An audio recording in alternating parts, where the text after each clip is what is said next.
Hello everyone. Before we dive into today's video, I want to take a moment to thank you all for the incredible support you've shown me. As I mentioned in my previous video, I've been dealing with an invalid traffic issue, and your continued support means a lot to me. If you enjoy today's content, please consider leaving a comment below. It really helps with my issue right now. And if you'd like to take it a step further, you can join the CreepyCorner community by becoming a member and helping me prove YouTube wrong even more. Thanks again, and enjoy the stories. I was paid to clean up a government facility.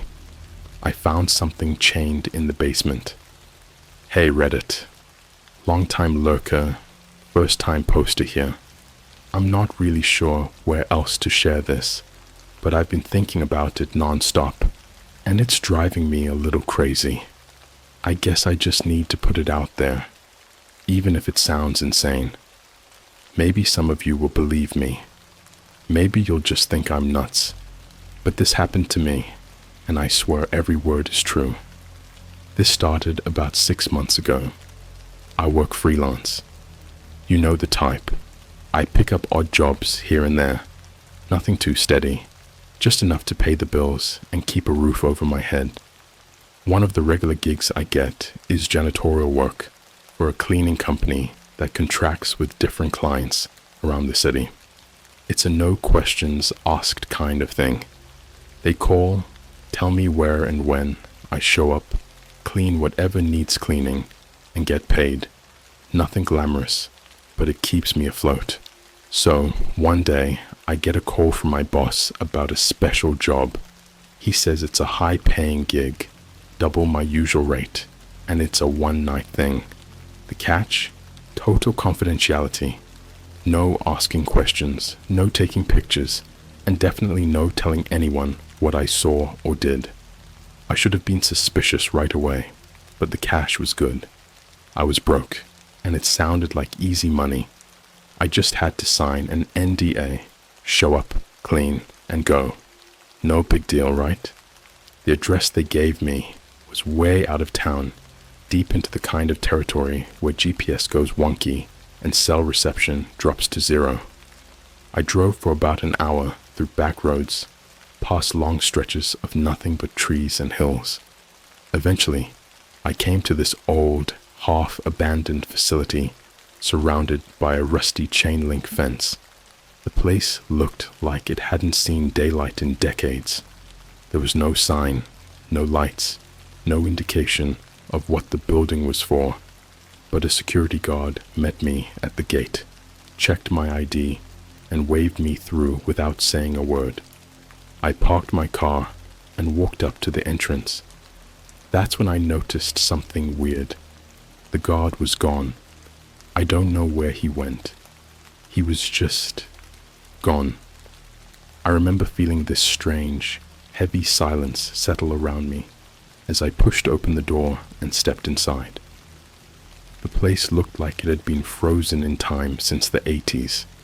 There were faded posters on the walls, a couple of old vending machines in the corner, and the stale smell of mildew mixed with something I couldn't place, like a faint metallic smell.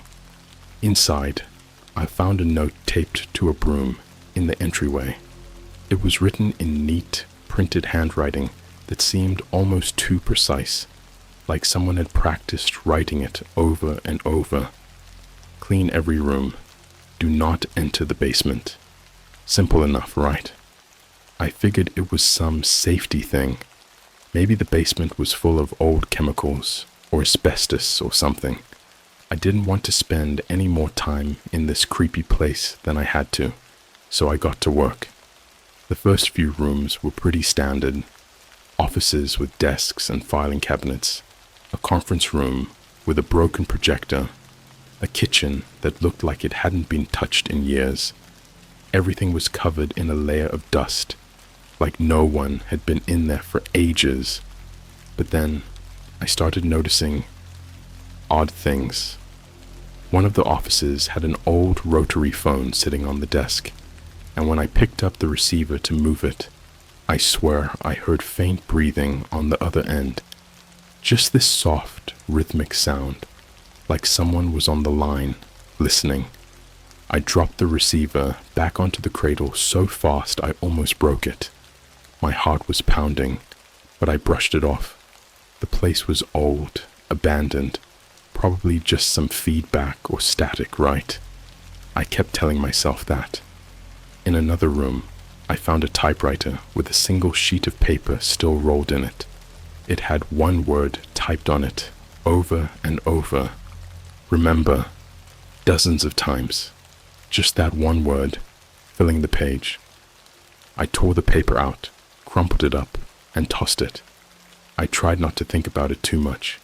Some prank, maybe. Something left over from when people actually used this place. But it didn't feel like a prank. As I kept working, the feeling that I wasn't alone got worse. Every so often, I'd hear something faint, like shuffling footsteps down the hall or a door creaking open. But every time I checked, there was nothing. Just empty rooms and eerie silence. It was as if the building itself was breathing, like the walls were pressing in on me. It sounds ridiculous, but it was like the place was watching me. A few hours in, I was wiping down a long row of lockers when I heard it. This deep, metallic clanking sound. I froze, straining to listen. The sound was coming from somewhere below me, like it was echoing up from the basement. It wasn't just some random noise. It was rhythmic, like someone was hitting metal against metal in a slow, deliberate beat. Clank, clank, clank. The hairs on the back of my neck stood up, and that metallic smell I'd noticed earlier, it was stronger now, almost overwhelming. I tried to focus on my cleaning, but my hands were shaking, and every instinct in my body was screaming at me to leave. But I still had a job to do. The money was too good to walk away from. I kept telling myself to ignore it, but that sound, it didn't stop.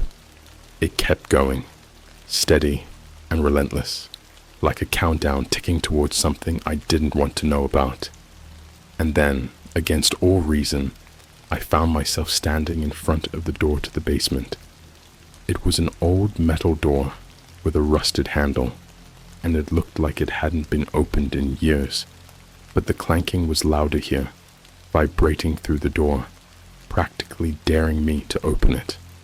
I shouldn't have been standing there, and I knew it. My orders were clear. Do not enter the basement. But the door just pulled me in. It was like that sound, the rhythmic clanking, was a beacon, daring me to find out what was down there. I should have turned around, but you know how curiosity works. The pay was good, sure, but at that moment, it was like I just had to know what was making that noise. So I reached for the handle. It was ice cold to the touch, and even though I had to lean my weight into it, it finally gave with a loud groan that seemed to echo through the entire building. The clanking stopped. The silence hit me like a punch, thick and unnatural. I held my breath, waiting to hear if the sound would start again, but there was just this heavy, oppressive quiet. It felt like the whole building was holding its breath with me, waiting.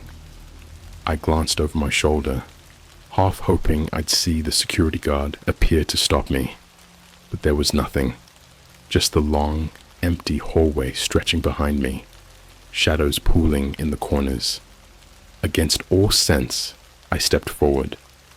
The basement stairs were narrow and steep, lit only by a single bare bulb that cast weak, yellowish light down into the dark. As I descended, each step creaked under my weight, and that metallic smell grew stronger, thickening the air until it was almost choking.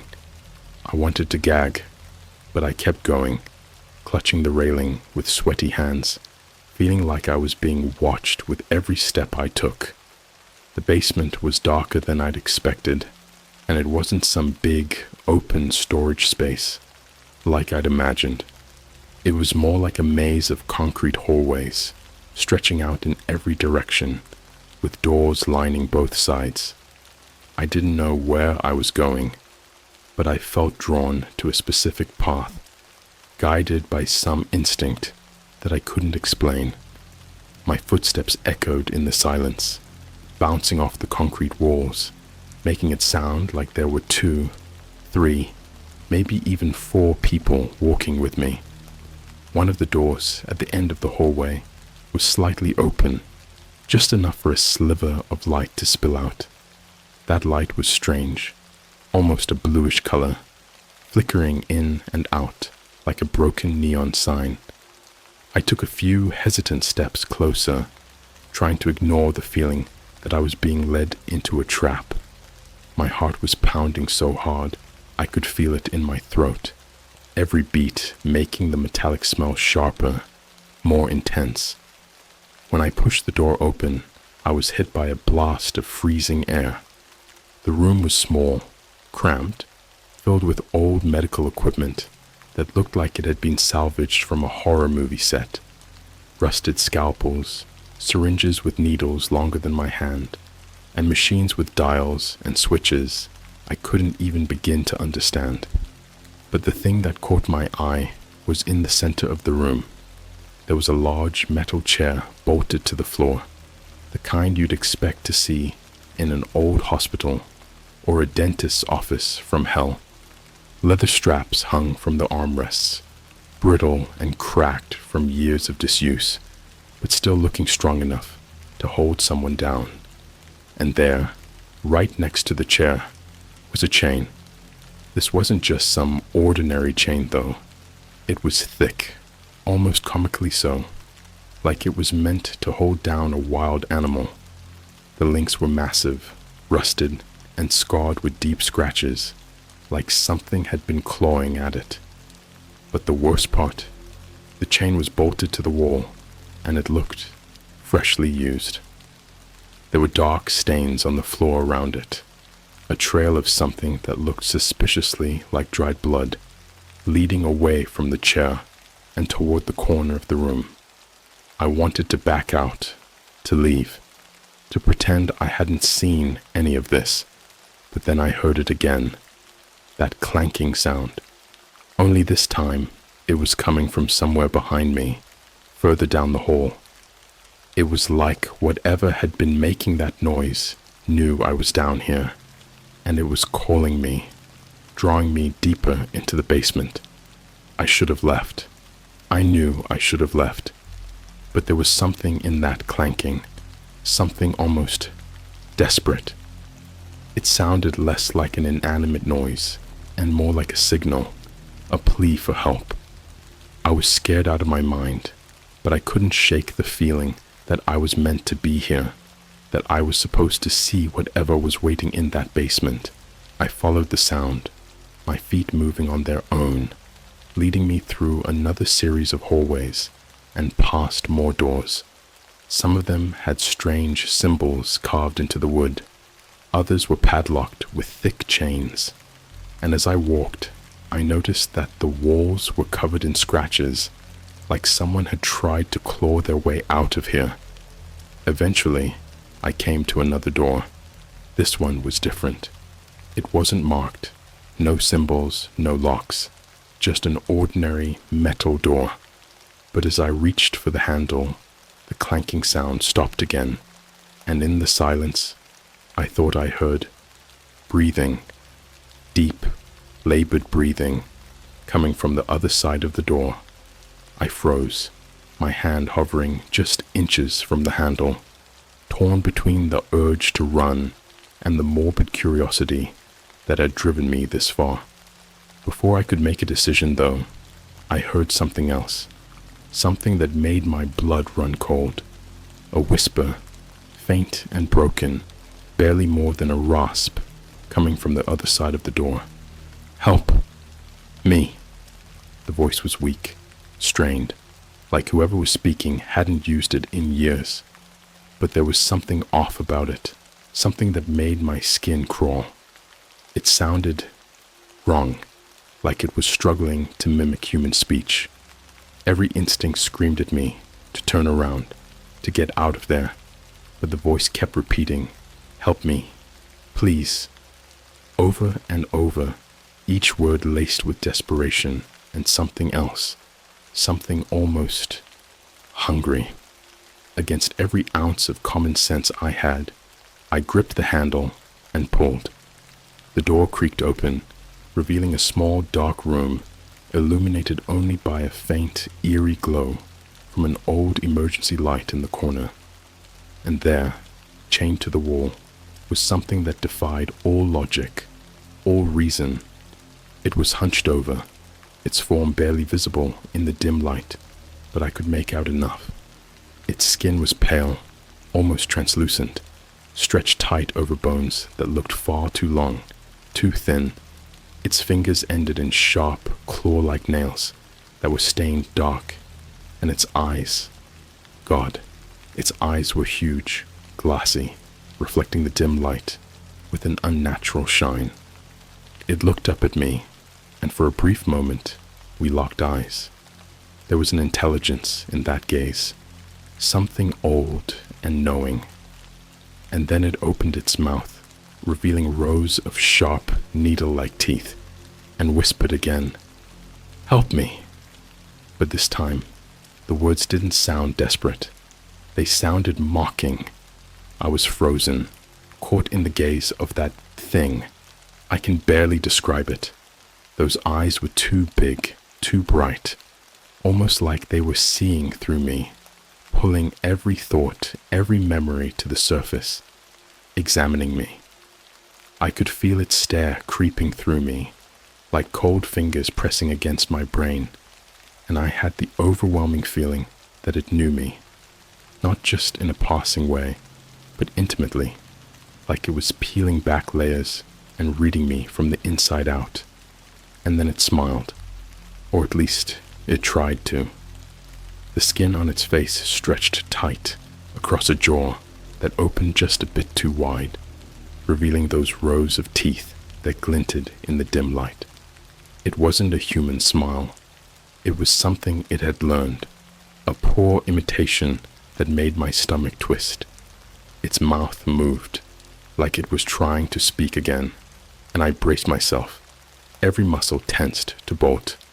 But then it laughed, a low, raspy sound that scraped against the walls, echoing back at me in the cramped space. The sound felt like nails digging into my skin, cold and sharp. Then, just as quickly, the laughter stopped, and its expression changed, switching in an instant from mockery to something darker. His voice dropped to a whisper, softer than before, almost tender. "Why did you come?" it asked. My mouth was dry, my heart hammering so loudly, I thought I might pass out right there, but I managed to stammer. I heard something. "Something," it repeated, drawing out the word with a hiss, like it was tasting it. "And yet, here you are. You shouldn't be here. They told you, didn't they?" I couldn't move. I wanted to scream, to run, but I felt like a cornered animal. Whatever this thing was, it felt ancient somehow. I had the impression that it had been here long before the building, maybe even before the land itself. I don't know why, but that thought rooted me to the spot, even as the creature strained against its chains, the metal links groaning under the tension. "Do you know what I am?" it whispered, a strange glimmer in its eyes that made my skin crawl. I shook my head, barely able to breathe, let alone speak, but my silence seemed to amuse it, because it tilted its head and let out another low chuckle, like it was savoring the moment.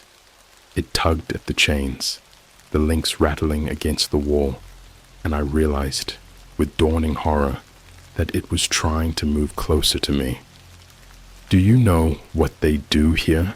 it asked, the mocking tone slipping into something colder, something almost sad. I shook my head again, my eyes fixed on the rusted chains holding it back. I don't know anything, I managed to whisper, my voice barely audible. Liar, it spat, baring its teeth. You know enough to come down here. You heard me. They all hear me, eventually. They all come. The air grew colder, a sharp chill that gnawed at my bones, and I had the horrifying feeling that it was feeding off my fear, that it was drawing energy from the way I was standing there, shaking and frozen in place. Every instinct screamed at me to get out, to turn and run, but it was like I was hypnotized, held there by those eyes, by that low, rasping voice, and then it leaned forward as much as the chains would allow, pressing against the restraints until the metal bit into its flesh. They chained me here, it whispered, almost softly. Long ago, they thought it would hold me, but I'm learning, I'm remembering.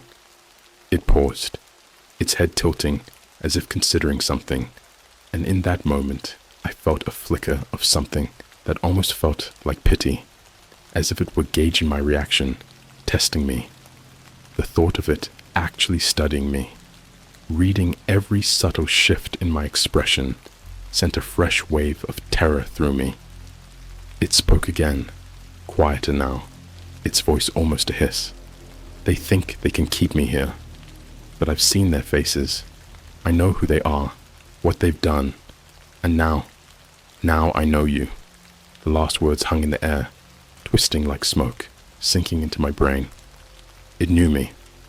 Somehow, it knew me, and I couldn't shake the feeling that it was letting me know this on purpose, like it wanted me to understand something, some terrible truth that I wasn't ready to face. Suddenly, I felt something sharp graze my mind, almost like a memory, but it wasn't mine. It was dark, foggy, flashes of metal and blood, screams echoing through concrete halls. I stumbled back, clutching my head as images filled my mind. A man in a lab coat, eyes wide with terror as this creature reached for him. A group of people in military uniforms, dragging it down the halls, chaining it up while it laughed. That same laugh echoing through the facility as they locked it in this very room. I gasped, the vision fading as quickly as it had come. The creature watched me, something dark and triumphant in its eyes. You see, don't you? It said, almost kindly. I showed you. And now, you can't forget. My vision blurred, my mind spinning with images I didn't want, memories I shouldn't have.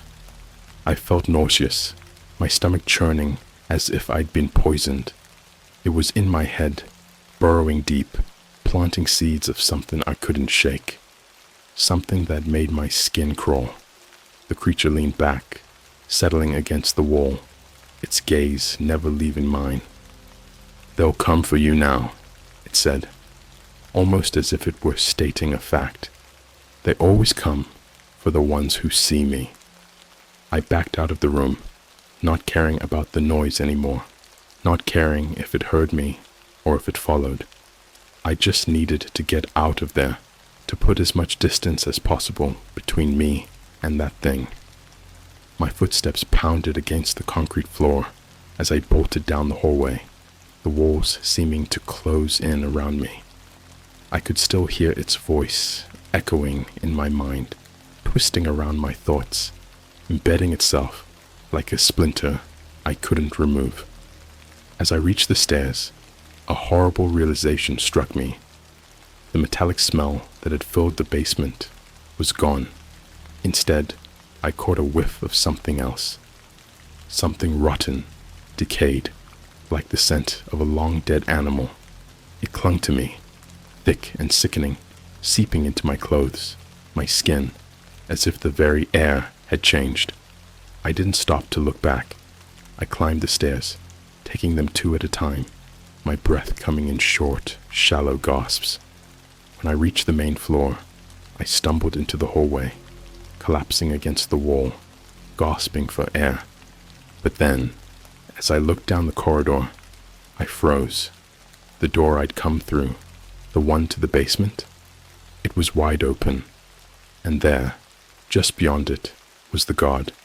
He was staring at me, his face pale, eyes wide, like he'd been standing there the whole time. But he didn't say a word.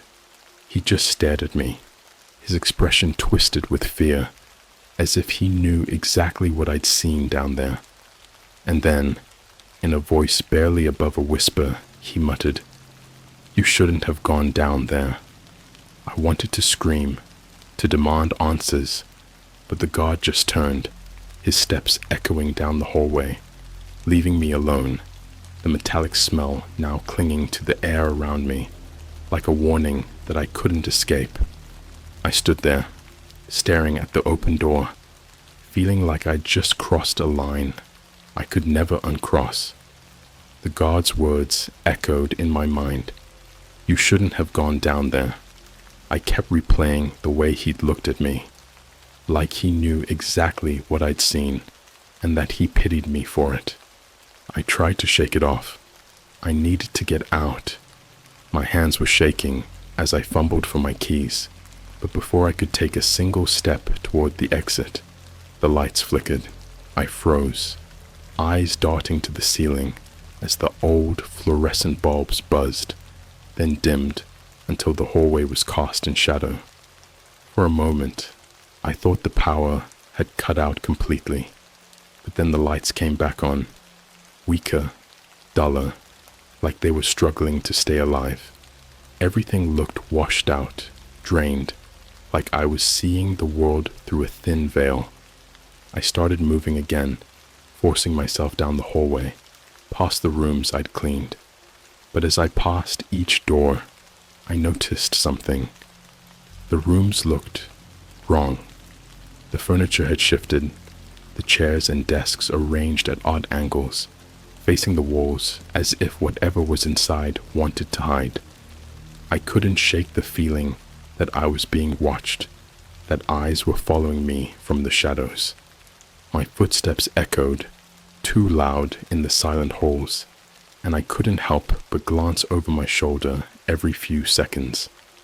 But there was no one there, just those rooms and the faint, pulsing buzz of the flickering lights above. I wanted to run, but something in me knew that would only make it worse, that it would draw attention I didn't want. I turned the corner, and that's when I saw it. The guard was standing by the exit door, his back to me, perfectly still. His shoulders were stiff, his head tilted slightly to the side, almost like he was listening to something I couldn't hear. I approached him slowly, feeling a heavy, suffocating dread settle over me. Excuse me?" I managed, my voice barely more than a whisper. He didn't move. I reached out, hesitating for just a second, then tapped his shoulder lightly. The second my fingers made contact, he turned, his eyes wide, blank, as if he were looking through me. And his face. There was something wrong with his face. It was as if his skin had taken on the same washed-out tone as the hallway, drained and stretched tight over his skull, like he was slowly withering away. He spoke, but his voice sounded distant, hollow, like it was coming from far away. "You saw it, didn't you?" I swallowed hard, nodding, unable to lie, unable to pretend. "You need to leave," he said, his voice a strange mix of fear and pity. "But it won't let you go. Not yet." "What do you mean?" I asked, the words spilling out in a shaky breath. "What is that thing? What did they do here?" The guard's gaze shifted, his eyes darting to the door leading back down to the basement. For a moment, I thought he was going to answer, to give me some explanation, some warning, but instead, he just shook his head. "It's older than this place," he said, almost in a trance. "They thought they could control it, chain it, study it, but it remembers. It knows every face, every name, and now it knows yours. He stepped back, putting a few feet of distance between us, and I felt a chill seep through me. He reached into his pocket and pulled out a small, crumpled note, pressing it into my hand without looking at me. This might help. It's all I can give you. But don't read it until you're outside. Before I could ask anything else, the guard turned and walked back down the hallway, disappearing around the corner. I heard his footsteps fading, echoing until there was nothing but silence. I wanted to follow him, to demand answers, but something stopped me. Maybe it was the way he'd looked at me, like I was already a ghost in his eyes. I glanced down at the note in my hand, resisting the urge to open it right there. My fingers itched with curiosity, but his words rang in my ears. Don't read it until you're outside. I didn't know why, but I felt that he meant it. I shoved the note into my pocket and hurried towards the exit, my footsteps echoing too loudly in the empty halls. I could feel that presence behind me, like invisible eyes pressing into my back, following me, watching me leave. The metallic smell was back, thicker than ever, making my throat burn as I moved faster, nearly breaking into a run. As I reached the door and pushed it open, a gust of frigid air hit me, so cold that it stung my skin. I stepped outside, feeling like I was crossing some kind of barrier, leaving something behind, or maybe entering something new. I didn't look back. I just kept moving, straight to my car, fumbling with my keys, my breath coming out in shaky gasps. Once I was inside, I locked the doors, feeling only slightly safer. I pulled the note out of my pocket, the paper crinkling in my hands. The writing was rushed, almost frantic, scrawled in the same precise handwriting that had been on the instructions for the job. Don't let it see you again. Drive. Don't stop. And don't look in your mirrors. I read the words over and over, my mind racing, trying to make sense of them. Don't look in my mirrors. The words didn't make any sense, but something in me knew they were serious. I could still feel that presence lingering at the edge of my awareness, like it was watching me from the shadows just out of sight. My hands were shaking as I started the car, forcing myself not to glance at the rearview mirror. I kept my eyes forward, focusing on the road ahead, my foot pressing harder on the gas than it should have. The empty highway stretched out before me, the facility disappearing behind me, but the sense of being watched never faded. About 10 minutes down the road, my instincts got the better of me. Just a quick glance, just to make sure I was really alone. I flicked my eyes up to the rearview mirror, and my blood ran cold.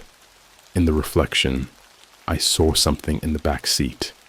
Just a faint outline, a shadow that shouldn't have been there, twisted and unnatural, with eyes that glinted in the darkness, staring back at me. Those same eyes, too big, too knowing. I whipped my head around, heart hammering, but the back seat was empty. Nothing there, just the dark, silent car.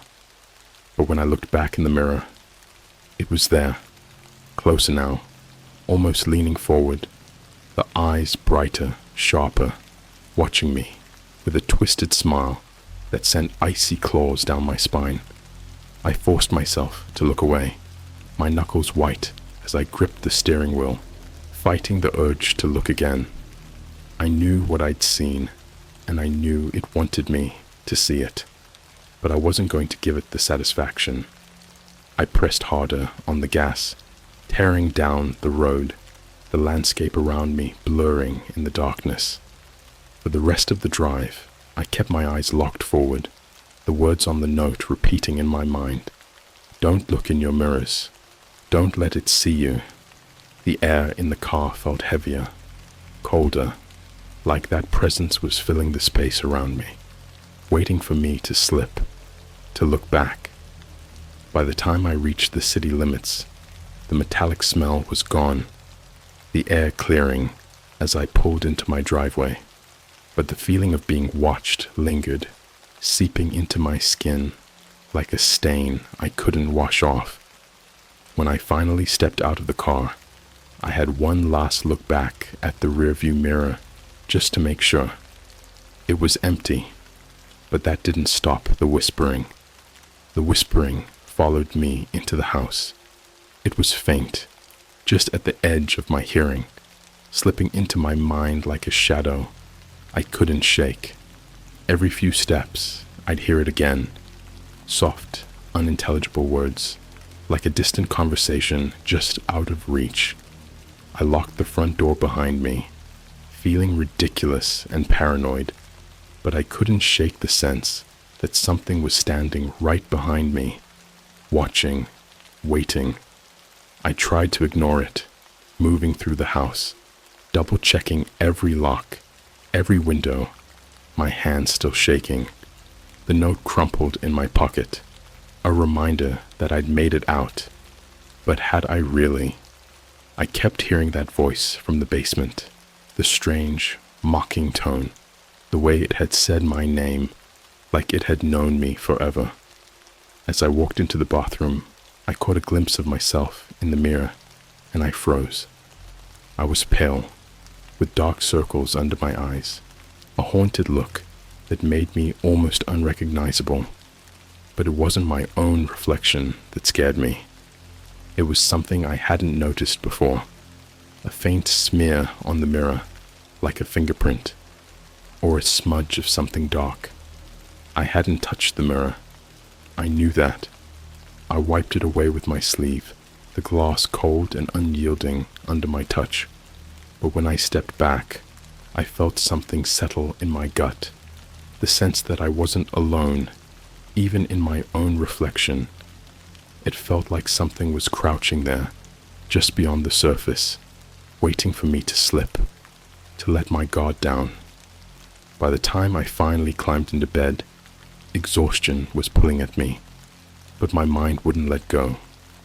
Every time I closed my eyes, I saw those eyes staring back at me from the basement, the twisted smile, the mocking whisper of "help me" echoing in my thoughts. I kept replaying the images it had shown me, the flashes of blood and metal, the sounds of desperate screams. I couldn't tell where my memories ended and where its presence began. Eventually, I drifted into a restless sleep, but it wasn't peaceful. I found myself in a dark hallway, stretching endlessly, the same pale concrete walls, the same metallic smell. I walked, feeling the cold seeping into my bones, hearing the faint clank of a chain somewhere in the distance, pulling me forward. And then, there it was, standing at the end of the hall, silhouetted in the shadows. It was hunched, the chain still wrapped around its wrists, dragging along the floor as it moved. I tried to run, but my feet felt rooted, my body weighed down, and I could only watch as it crept closer, eyes gleaming in the dark. It stopped just a few feet away, its head tilted, watching me with that familiar twisted curiosity. "You came to me," it whispered, its voice filling my mind, slipping through every thought. "And now, I'm with you. You'll never be alone again." I jolted awake, gasping, heart racing, my skin damp with sweat. But as I sat up, trying to catch my breath, I heard it, that same whispering, just at the edge of my hearing, slipping back into my thoughts, soft and insistent. I didn't feel alone, and as I looked around the dark room, the shadows seemed to shift, pressing in, taking shape, like they were watching, waiting for me to close my eyes again. It was as if something had followed me out of that basement, clinging to my skin, filling every empty space with its presence. I tried to shake it off, but the feeling only grew stronger, the whispers blending with my thoughts, twisting them into something dark, something foreign. The days that followed were a blur. I tried to go back to work, to act like everything was normal, but I could feel it, the weight of something watching me, following me wherever I went. The whispers were always there, a constant hum in the background, blending with the sounds of everyday life until I couldn't tell where my thoughts ended and its voice began. Every night, the dreams returned, the dark hallway, the creature waiting for me at the end, dragging its chains, whispering my name with that mocking smile. Each time, it got a little closer, a little clearer, until I could feel its cold breath on my skin, its claws grazing my arms, leaving faint marks that lingered long after I woke. I started avoiding mirrors, afraid of what I might see. But it didn't matter. Every reflective surface seemed to catch glimpses of it. In the corner of my eye, in the shine of a window, in the puddles on the street, after a rain. Always watching, waiting, just out of reach. I finally tried to call the cleaning company, desperate for answers, for some kind of explanation. But when I dialed the number, all I got was an automated message saying the line was disconnected. It was as if the company had never existed, like the entire job had been some elaborate setup, some trap to lure me into that basement, to make me see. A few days ago, I received an envelope in the mail. No return address, no postage, just my name scrawled in that same precise handwriting I'd seen on the instructions. I didn't want to open it, but I knew I had to. Inside was a single slip of paper, the words scrawled in that familiar handwriting. It's with you now. It remembers. It always remembers. I felt a chill run through me, and I looked up, catching a glimpse of my reflection in the window. For just a second, I saw something standing behind me, hunched and grinning, its eyes gleaming, watching. I don't know what it wants or why it chose me, but I know that I'm never alone now. The whispers have grown louder, filling every silence, slipping into every corner of my life. I see it in the shadows, in the reflection of every glass, waiting for me to close my eyes, to let my guard down. And every night it waits for me in my dreams, dragging its chains, whispering my name, getting closer with every step. It's patient, and it has all the time in the world, because it knows I'll never forget.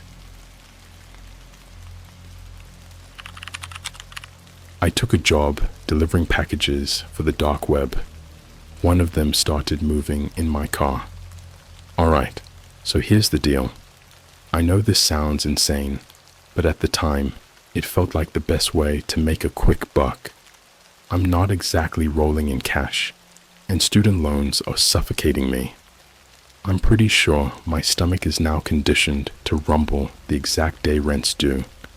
I'd been working odd jobs here and there, mostly for apps and delivery services, but it felt like no matter how hard I worked, it was just never enough. Then one night, as I was browsing some online forums, nothing shady, just your standard money-making advice stuff, I saw a thread about alternative income sources. People talked about gig economy stuff, freelancing, whatever, but one post stood out. It didn't have any direct contact info, just a cryptic link that said, "If you're desperate, there's always other ways."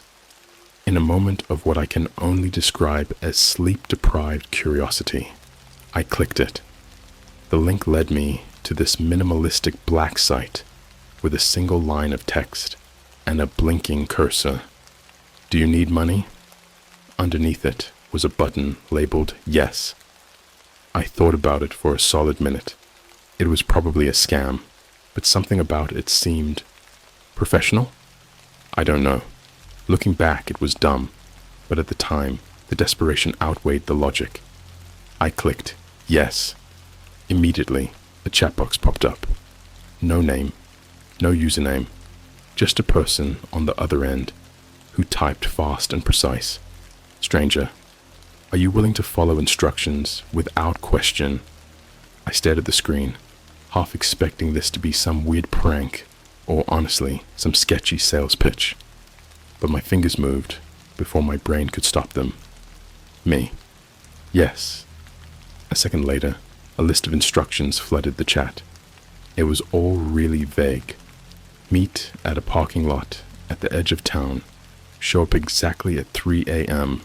Don't bring anyone. Don't ask questions. And accept whatever package you're given. I was supposed to pick it up and drop it off at a location they'd text me on the night of the pickup. Payment? They promised $500 for a single delivery. Now, I know what you're thinking. All the red flags, I saw them too, trust me. But when you're desperate, those red flags just start to look like decorations on a path you're already dead set on walking down. The next night, I'm in my car at 2:45 a.m., parked in a dead silent lot behind an abandoned Kmart. It was a cold, misty kind of night, and I was seriously second-guessing every life decision that brought me there. I sat there, headlights off, looking around like some kind of low-budget spy. The only other vehicle was a dark van parked about 20 feet away. No logos, no plates, just a van. At exactly 3 a.m., I get a text. Look to your right. I turned, and the driver's side window of the van rolled down. I couldn't see the driver's face, just a gloved hand reaching out with a package. It was about the size of a shoebox, wrapped in plain brown paper.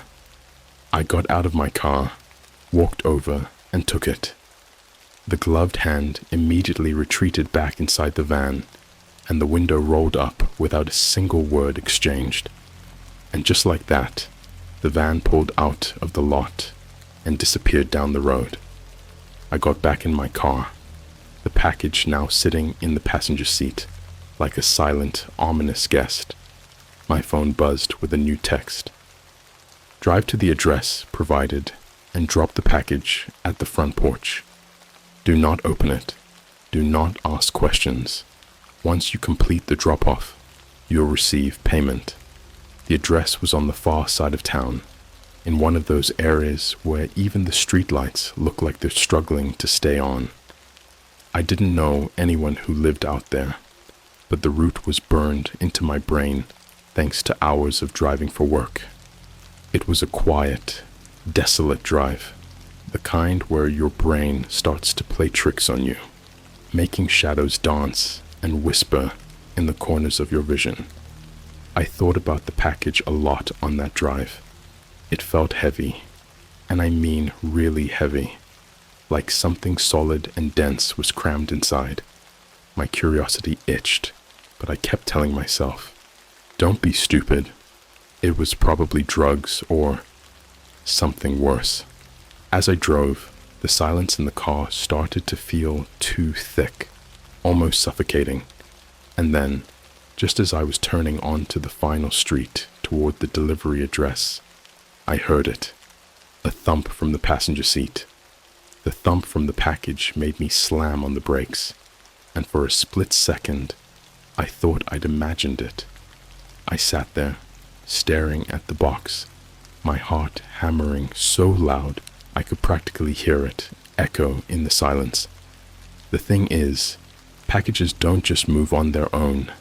Something inside had shifted, and my mind started racing through possibilities, none of them good. I glanced at my phone, half expecting another message with some creepy warning, but nothing new had come through. I took a deep breath, muttered something like, "Get a grip. It's probably just something that settled inside the box." It sounded weak even to me. But that $500 felt like a lifeline right now, and curiosity wasn't going to mess it up.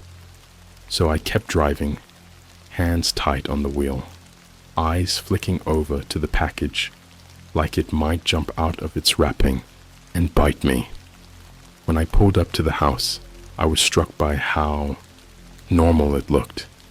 A plain little one-story house, the kind you'd expect to see with a garden gnome or a welcome mat out front. But there were no lights on, no car in the driveway, no signs of life at all. Even the porch light was dead, and the house just sat there, squatting in the shadows, like it was holding its breath, waiting for me to approach. My phone buzzed again with instructions. Place the package by the front door and leave immediately. Do not look back. I grabbed the box, feeling the weight of it again as I walked up the cracked, overgrown pathway. Every step seemed to echo in the silence. I reached the porch, crouched down, and set the package right by the door. But just as I was standing up to leave, something caught my eye. The window beside the door, it wasn't just dark. It was covered with what looked like a thick black sheet from the inside. I could have sworn I saw it twitch, just barely, like someone was watching me from behind it. I backed away, trying to shake off the creeping sensation crawling up my spine. I was probably imagining things, just my brain jumping to horror movie conclusions. But that house, something about it felt wrong, like it was watching me just as much as I was watching it. I didn't turn my back on the place until I was back in my car. Locking the doors like that would somehow help. My phone buzzed again, and I checked it immediately, more relieved than I cared to admit to be leaving. Payment received, it said, followed by a link to check my account. Sure enough, $500 had been deposited, clear as day.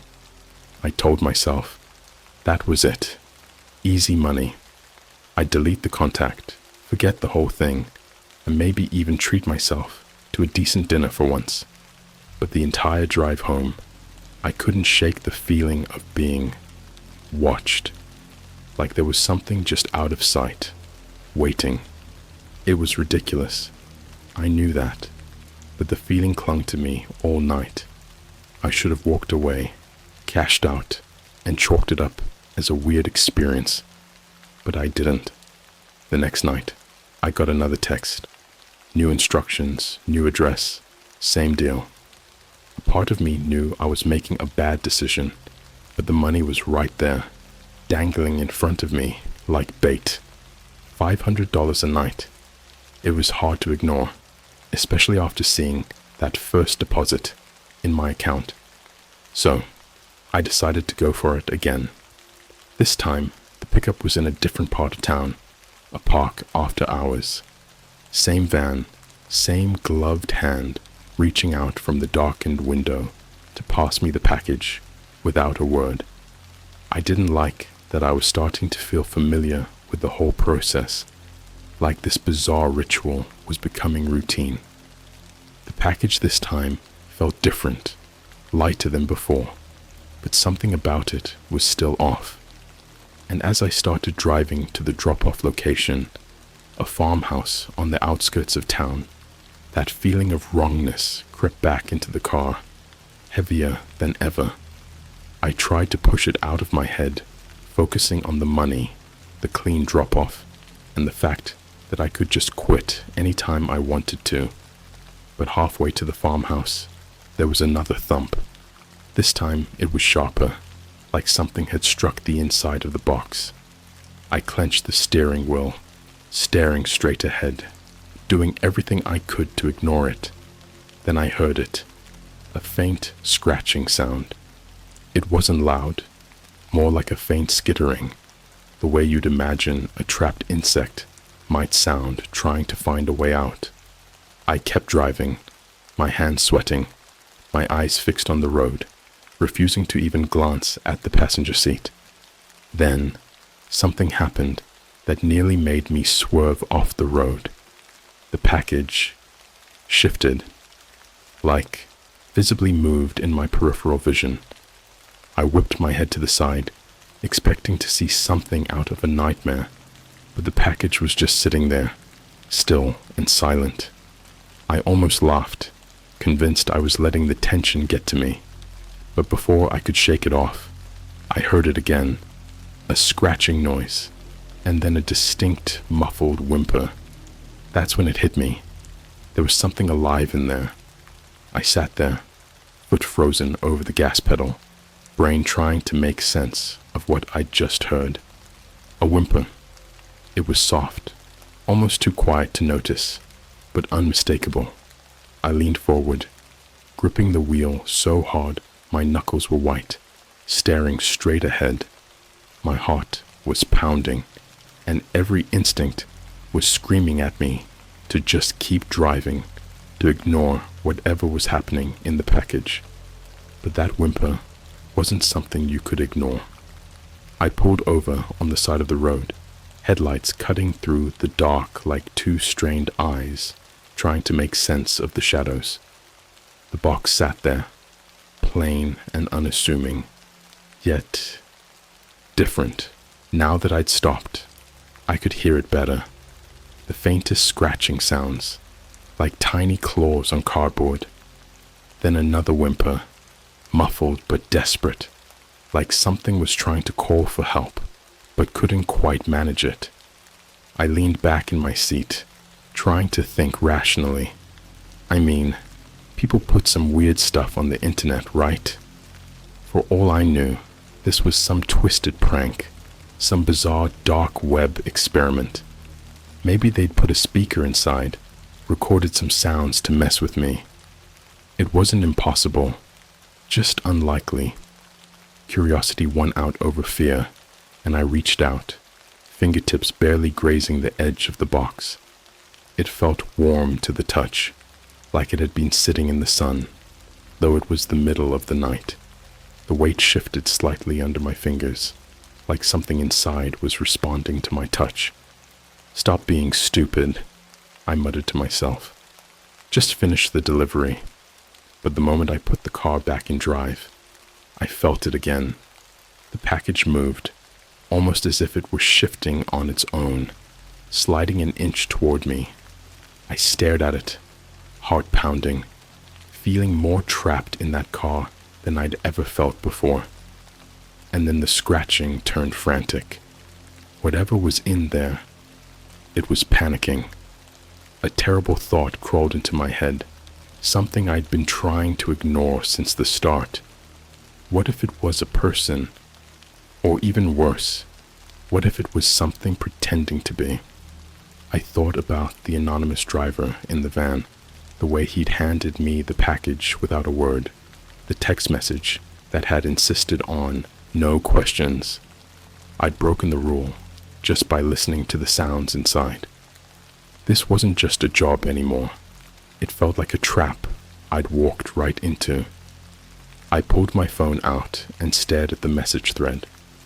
My last instruction was still open on the screen, with the address of the farmhouse. My finger hovered over the text box, itching to type something, anything, to whoever had set this up. I wanted answers, but instead, I got a new message. Do not open the package. The words hit me like a slap to the face. It was as if they'd been watching me, somehow knowing that I was close to breaking. I looked around, expecting to see headlights, someone watching me from the darkness, but the road was empty. I was alone. I started driving again, hands shaking as I kept glancing at the box like it was about to explode. Every mile felt longer, the road stretching out ahead like some endless nightmare. The scratching softened, but I could still hear it, like whatever was inside had calmed down or just given up. A sick feeling settled in my stomach, and the longer I drove, the more the silence between us felt like a challenge, as if the package itself was daring me to open it. The farmhouse came into view, a hulking silhouette against the dark fields. The lights were off, and there was no sign of movement anywhere. Just an old, rusted truck parked around the side, half hidden by the shadows. The place looked abandoned, like nobody had lived there for years. I pulled into the driveway and sat there for a long moment, engine idling, unsure if I was more afraid to get out of the car or to stay in it. I glanced down at the package again, and that's when I noticed something that stopped my heart cold. There was a dark stain spreading across the cardboard. It wasn't huge, maybe the size of a quarter, but it was enough. The box was leaking. I felt sick. This wasn't part of the deal. No one had told me I'd be delivering something that could bleed. And in that instant, all the justifications I'd made, all the "it's just a job" excuses, crumbled. Whatever was in that box, it wasn't right. I wanted to throw it out of the car, just toss it on the side of the road and drive as far as I could. But then my phone buzzed again. Place the package on the porch and leave. Do not open it. I looked up at the dark farmhouse, then back at the box. The stain had grown larger, and the scratching had stopped entirely. I was frozen, caught between leaving it here, like they'd instructed, and breaking the one rule they'd drilled into me. But the silence, it was suffocating. I had to know. With trembling hands, I reached out and started to tear at the edge of the wrapping. The paper peeled back easily, revealing an unmarked cardboard box underneath. My fingers found the seam, hesitating for just a second, and then I lifted the lid. Inside was a thick layer of straw, clumped together and damp, with something. I pushed the straw aside, my heart pounding so hard I thought I might pass out. Beneath it, there was movement. Tiny squirming shapes that were hard to see in the darkness. I grabbed my phone, flipped on the flashlight, and shined it inside. And that's when I saw it. A pair of pale, tiny hands curled up against a shivering body. It was a doll. No, not just any doll. This thing looked old, ancient, with skin stretched tight over a brittle wooden frame. But it was moving, almost breathing, its tiny hands pressed against the sides of the box as though it was trying to claw its way out. Its eyes, painted in a sickly yellow, stared up at me with an expression that was alive. And then it whispered, "Help me." I dropped the box back onto the passenger seat, stumbling backward as if the thing inside had burned me. My flashlight from the phone flickered for a second, casting quick, jerky shadows over the doll's twisted face before going out completely. I scrambled to turn it back on, my hand shaking so badly it took 3 tries before the light held steady. The doll hadn't moved, at least not in any way I could see, but its eyes were different now, a dull yellow glow that seemed to pulse in sync with my own heartbeat. "Help me!" The words echoed in my head like a cold, breathy whisper, softer than a breath, but still so clear, as if it was speaking directly into my mind. I couldn't look away from its tiny hands, curled and clenched against the box, like they were trying to reach through the cardboard, reaching for me. I swallowed hard, nerves on edge, every part of me screaming to just get out of the car and leave the cursed thing right there. But something kept me glued to the spot. Maybe it was the way it had spoken, like it was pleading, no, begging, to be released. Or maybe it was just the raw terror that gripped me, the fear that if I looked away, that thing would somehow get closer, crawling out of the box, across the car seat, and my phone buzzed, snapping me back to reality. Another message, right on cue. Do not interact with the package. Place it on the porch and leave. It was like they knew exactly what I was seeing, like they were watching me from somewhere, making sure I didn't do anything they didn't want. I looked around, eyes darting across the empty fields and the shadowed corners of the farmhouse. But there was nothing. No cameras, no movement, just me, the doll, and a message telling me to drop it off and go. I leaned back, taking a deep breath, trying to steady myself. This was just another sick, twisted game. Someone out there wanted to mess with my head, make me question my own sanity. This was all part of it, right? Just a job, I told myself. Just a delivery, no matter how messed up. I could make it to the porch, drop it off, get paid, and be done.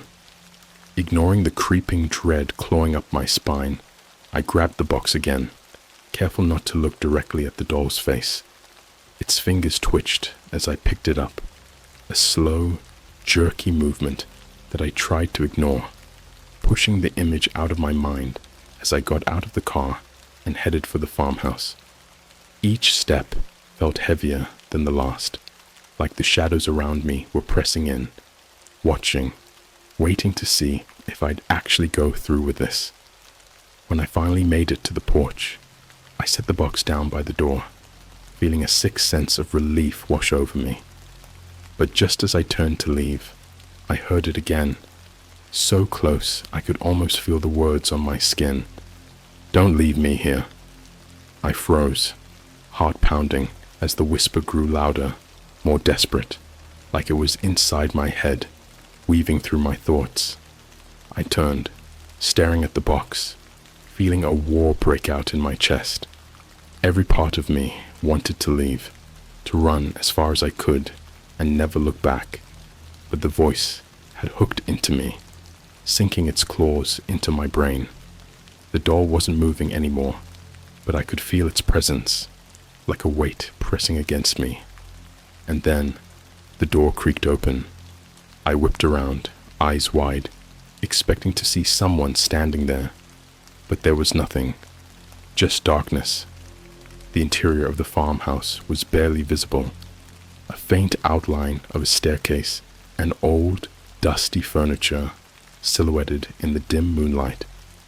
I backed away, hands up, muttering some nonsense to myself, trying to keep calm. Then something cold brushed against my arm. I yelped, nearly tripping over myself as I stumbled off the porch. There was no one there, but the air around me felt thick, heavy, like someone was standing just out of sight, watching, waiting. I backed up slowly, my foot catching on a loose stone as I tried to keep my eyes on both the house and the box. And that's when I noticed it. The box was open. I stared, feeling my stomach twist, my skin crawling as I realized the doll was gone. The straw lay scattered across the porch, and the box was tilted on its side, empty. I spun around, looking everywhere, my flashlight darting over the weeds and broken tiles, but the doll was nowhere to be seen. It was like it had just vanished. My phone buzzed, and I jumped so hard I nearly dropped it. I glanced down at the screen, heart in my throat. Another message. "You have 10 seconds to leave." The hairs on the back of my neck stood up. I didn't even bother questioning it. I turned and bolted from my car, not caring how loud my footsteps were, not caring if anyone was watching. All I knew was that I needed to get away from that house, from whatever had happened there. I jumped into the driver's seat, fumbling with the keys, finally managing to start the engine. As I sped down the road, glancing in the rearview mirror, I could see the farmhouse shrinking in the distance. But just before it disappeared from view, I saw it. A small pale figure standing in the middle of the road, watching me with those glowing yellow eyes. I kept driving, my hands shaking, barely able to breathe. When I finally got far enough that the house was completely out of sight, my phone buzzed again. Payment received. I glanced at the notification, my hands clenched around the wheel, feeling a mix of relief and dread. I'd been paid, but no amount of money could erase what I'd just experienced. I drove for hours, past empty fields and darkened houses, until the faint glow of streetlights pulled me back into the familiar parts of town. I didn't dare look in the rearview mirror. I didn't dare let my mind wander to the doll or the farmhouse or that awful whisper. I just kept my eyes on the road, trying to steady my breathing, to convince myself that it was over. I'd done what they asked, made the delivery, and gotten paid. That was supposed to be the end of it. But no matter how hard I tried to shake the feeling, it stayed with me, like a cold hand gripping the back of my neck. I finally pulled into my apartment complex's parking lot, exhausted and numb. I stumbled up the stairs, my legs feeling like lead, and fumbled with my keys at the door. I didn't even bother to turn on the lights. I just wanted to collapse into bed and let this whole thing fade away, chalk it up to some twisted nightmare, and hope that it would lose its edge in the morning light. But as soon as I set my phone down on the table, it buzzed again. My stomach dropped. I stared at the screen, dread pooling in my gut. There was a new message from the same number, waiting for me in that cold, familiar font. "Did you see it?" I blinked, my mind reeling, reading and rereading the words. What did they mean? Did I see what? The doll? The farmhouse? My hands were shaking again, and I nearly dropped my phone as another message came in, this time longer, the words flashing across the screen like a warning. "It's yours now. Return it by tomorrow. Midnight." I stared at the message, heart pounding so hard it felt like it might burst out of my chest. I didn't know what it was supposed to mean, and I didn't want to. My thoughts kept drifting back to the doll, to those sickly yellow eyes, to that desperate whisper that had clawed its way into my head. But that was impossible. I'd left the box at the farmhouse. I'd done everything they asked. This had to be a mistake. But before I could wrap my head around it, my phone buzzed again. This time, it was a photo. I nearly dropped the phone when I opened it. It was a picture of my apartment, taken from right outside my door. In the dim hallway light, I could see my front door, my welcome mat, and the faint outline of my shadow through the frosted glass window. Whoever had taken it was standing just a few feet from where I now stood, staring out through my door, as if expecting them to appear any second. I backed away, nearly tripping over myself, heart racing, as I scanned the room, half expecting to see something lurking in the shadows. My phone buzzed again, and I glanced down, a horrible feeling growing in the pit of my stomach. Bring it back, or it will stay. I didn't even know what that meant, but I didn't want to find out. My mind raced through possibilities, plans to call the police, to just get out of town, to throw my phone into the river and pretend none of this had ever happened. But deep down, I knew none of those would help. Whoever was behind this knew where I lived. They'd known exactly when I'd hesitated, when I'd almost opened the package the first time, when I'd finally pulled over and peeked inside. They'd been watching me, and then something clicked. A thought so chilling that it felt like ice water running down my spine. The doll.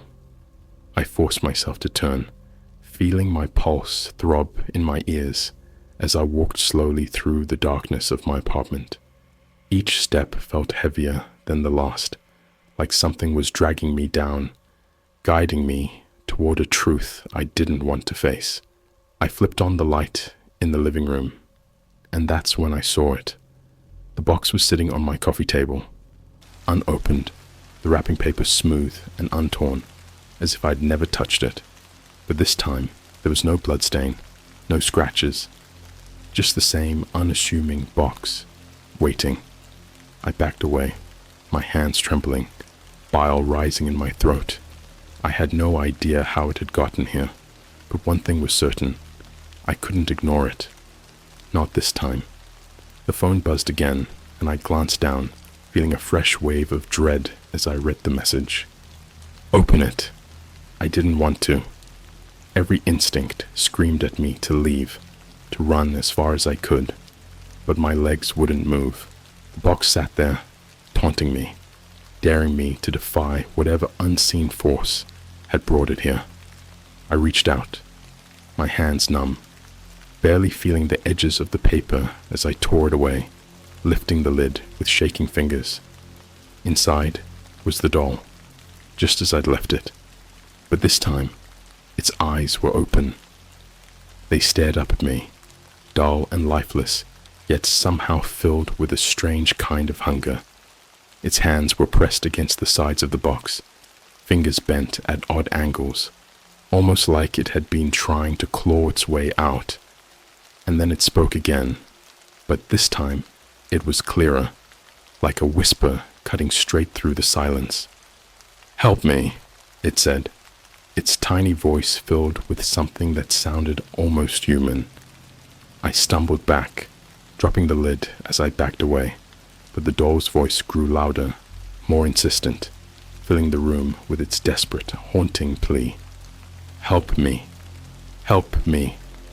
I tried to cover my ears, to shut it out, but the words kept echoing, filling every corner of my mind, until it felt like they'd carved their way in forever. I was trapped, unable to move, unable to escape the suffocating weight of its plea. And then, in the middle of the doll's whispers, my phone buzzed one final time. "Bring it back to the farmhouse by midnight, or it will find its way home." The words sank in, chilling me to the bone, and as I looked down at the doll, I knew what I had to do. I grabbed the box, my hand shaking as I shoved it under my arm, not even bothering to pack a bag or lock the door behind me. I raced back to my car, heart pounding, as I sped down the dark, empty streets, each mile feeling like a step closer to something I couldn't escape. When I reached the farmhouse, the lights were on, casting an eerie glow over the empty fields. I didn't even hesitate. I carried the box up the steps, setting it down on the porch and backing away, breath coming in short, frantic gasps. As I turned to leave, I heard it one last time, a faint whisper, barely audible over the wind. "Thank you." The lights flickered off, and in the darkness, I thought I saw a figure standing in the doorway, watching me. I didn't look back. I got in my car, drove as fast as I could, and didn't stop until I was miles away. When I checked my phone the next morning, the messages were gone. No record of the texts, no sign of the money. Just a strange, cold silence, like it had all been erased. I never took another job like that again, but sometimes, late at night, I still hear that whisper, echoing in the back of my mind. "Help me." I downloaded a Christmas Spirit app from the dark web. Now, my house won't stop decorating itself. I know, it sounds stupid right off the bat, but stick with me for a sec. I wouldn't normally mess around on the dark web. Honestly, I don't even know how to access it on a regular day, let alone download stuff off it. But last Christmas, I was feeling especially, I don't know, bored, maybe even a little lonely. The whole dark web thing had always seemed like this distant, exaggerated horror story to me. Like, you always hear about people finding these messed up things, murder for hire services, black market organs, whatever. But I figured there had to be a middle ground, right? Not everything down there could be about torture and shady deals. And besides, it was the holiday season. What could be lurking down there that'd be festive or harmless? Well, Turns out I'd soon find out. It started when I was aimlessly scrolling through Reddit. Funny, right? And I came across a thread about weird holiday stuff you can only get on the dark web. I was skeptical at first, but the comments were full of weird links and phrases that I didn't fully understand, like Tor browser and onion sites. Long story short, after about 3 hours of rabbit holing, I found myself on a basic, kinda ugly page with a black background, white text, and this cheerful red-green banner that read, "Spread the Christmas cheer." Underneath, there were links to all kinds of files, all promising to enhance your Christmas experience.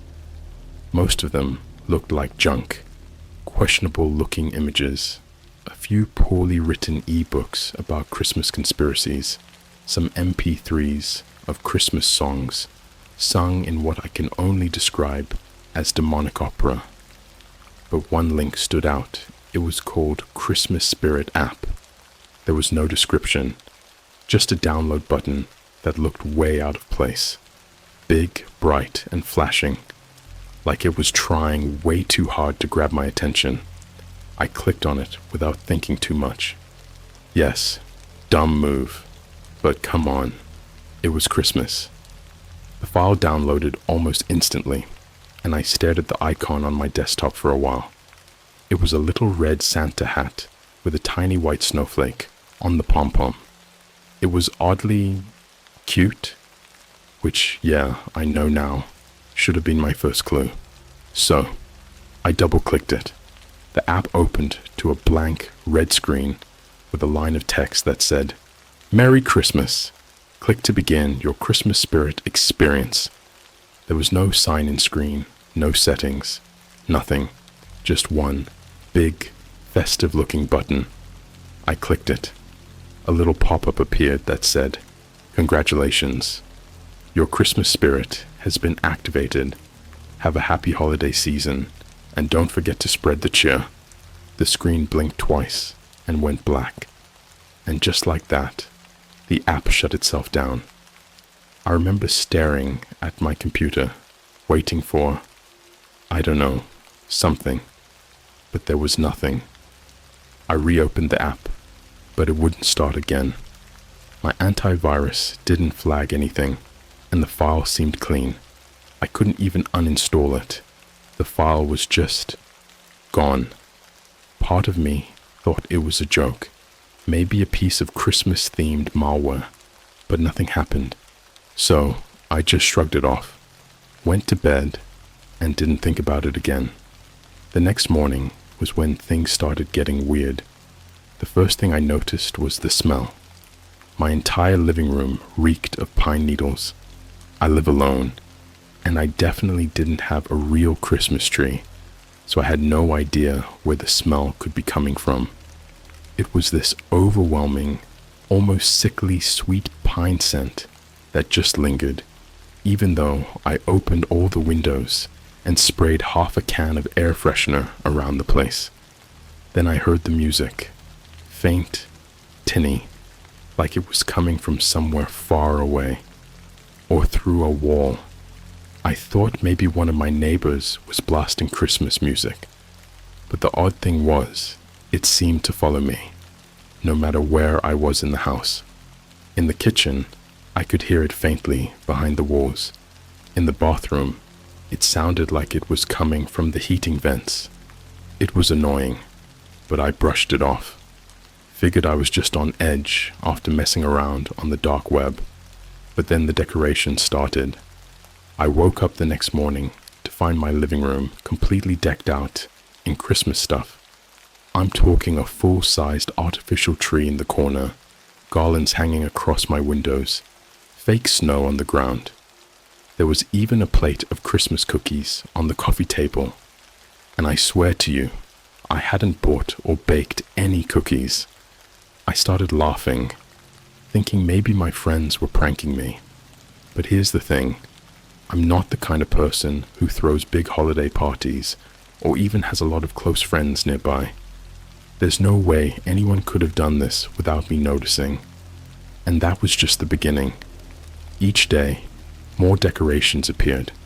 The house was filling up with all this festive stuff I'd never seen before.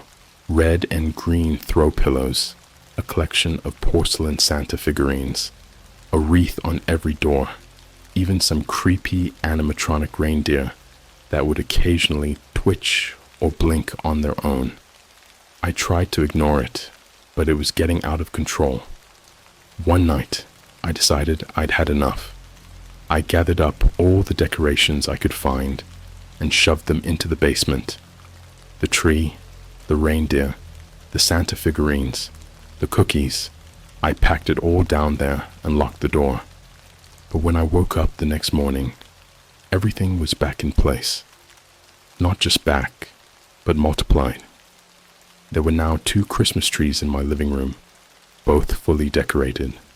The garlands had somehow spread to my hallway, and the creepy animatronic reindeer had dragged itself from the basement back to the foot of my bed. I tried everything to get rid of it. I packed up all the decorations and left them outside. I even tried tossing some of it into the dumpster down the street. But no matter where I put it, every piece of Christmas cheer reappeared the next day, back in my house, like it had never left. The music was getting louder too, no longer faint and far away. Now it was blaring from every corner, a constant loop of Deck the Halls and Jingle Bells that I couldn't turn off or escape. I'll admit, I was starting to panic. And then came the notes. They started showing up in random places around my house, little slips of paper in sparkly red and green ink, tucked into my shoes, under my pillow, in the fridge. They all said the same thing, over and over. Spread the cheer. Don't let it disappear. At this point, I'd be lying if I said I wasn't freaking out. I tried to think logically. Maybe I was sleepwalking or having some kind of nervous breakdown, but that didn't explain the decorations multiplying or the music following me around. By the 3rd day, I was at my breaking point. My house looked like Santa's workshop had exploded inside. I'd find Christmas ornaments in places I couldn't even understand how they'd get into, like stuffed inside my coffee maker or hanging from the ceiling fan. One morning, I woke up to find my shower head had been wrapped in tinsel, which had clogged the drain, leaving my bathroom flooded. It was getting to the point where every surface, every inch of space, was either sparkling with fake snow, flashing with twinkle lights, or jingling with bells. I was furious, exhausted, and honestly, a little scared. It felt like the house was taunting me, like it wanted me to snap. And here's the kicker. No matter what I did, I couldn't turn off the app. I'd gone into my computer, searched through every file, even tried to delete it in safe mode, but it was like the app had melted into my system. It didn't show up on any list of programs. There was no uninstall option, and every time I tried to delete anything that even remotely looked related to it, my computer would freeze up. In desperation, I opened my task manager, hoping to find any process related to the app. There was nothing, just my usual programs, Chrome, a couple of background system things, but no sign of the Christmas Spirit app. It was like it wasn't even there. I sat there, staring at the screen, feeling helpless. That's when I noticed my screen slowly start to dim, fading into this eerie red color. And then that cheery little Santa hat icon blinked back on my desktop, clear as day, with a new message flashing beneath it. Having trouble with the Christmas spirit. Spread the cheer. Don't live in fear. I slammed my laptop shut and tried to catch my breath. My mind was racing, but every logical explanation felt thinner than paper. I tried calling a few friends, but they either didn't pick up or they laughed it off, thinking it was some elaborate holiday prank. The last person I called was my cousin Tom, who works in tech. I told him about the weird decorations and the app that wouldn't delete, expecting him to at least try to give me some real advice. Instead, he started laughing. "Bro, that's hilarious. Why would you even download a Christmas app from the dark web? You're asking for trouble," I wanted to scream, to beg him to take me seriously. But what was I supposed to say? Hey, my house is being haunted by holiday decorations. It was too absurd. But then Tom's tone changed. "Hey, actually, hold on," he said, a weird edge creeping into his voice. "This app, did it say anything specific about spreading cheer?" "Yes," I practically shouted. "How did you know that?" He got real quiet. I could hear him shifting around on his end, muttering to himself. After a minute, he said, "Look, I've heard of stuff like this before. There are these, I don't know, like custom-coded festivity apps people talk about in certain tech circles. Supposedly, they're programmed to enhance your holiday experience. But dude, most of them are bad news. They get into your system and mess with you. I don't know the details, but some of these things are like weirdly aggressive about forcing people into the holiday spirit. And they don't stop. Ever." I told him I'd been dealing with non-stop music, decorations, and messages. He took a breath and said, "Look, I don't want to freak you out, but some people think those apps are tied to, I don't know, some kind of, spirit programming." "Spirit programming?" I echoed, feeling a chill creep up my spine. "Yeah, like these files are infused with energy or some code that's designed to be impossible to remove. It's like they've got a will of their own." He paused. "People say they're cursed, like some dark web troll got it in their head that holiday cheer was this unstoppable force and decided to build it into a virus." "Are you messing with me?" I whispered, but my voice came out shaky. Tom was dead serious. "You need to get rid of it. Like, fully shut down your system. Maybe even ditch your computer. Once these things root into your setup, they don't leave." I wanted to scream. I needed my computer for work, and it wasn't like I could just toss it. "Isn't there any other way?" I asked, almost begging. "Maybe," he replied, sounding uncertain, "but I'd need to dig into it. I'll call you back if I find anything." After he hung up, I felt a shiver run through me. My house was dead quiet. Even the constant jingling music had stopped, which was almost worse. It was like the app was listening, waiting. I got up and did a lap around my house, looking at all the stuff that had appeared overnight. Something about it all was starting to feel wrong. The decorations didn't even look like normal Christmas decor anymore. They had this weird, dusty look, like they'd been dragged out of storage after years of neglect. The Christmas tree in my living room was crooked and drooping slightly, and its ornaments looked old and scratched, like they'd been used by 100 other people before. The worst part was that new messages had started appearing, scattered in random places all over the house. They weren't on slips of paper anymore. They were written directly on surfaces. In green and red crayon, I found, "Spread the cheer, or face your fear." It was scrawled on my bathroom mirror, my closet door, even inside my fridge. I tried scrubbing it off, but the words were set in like they'd been etched with a knife.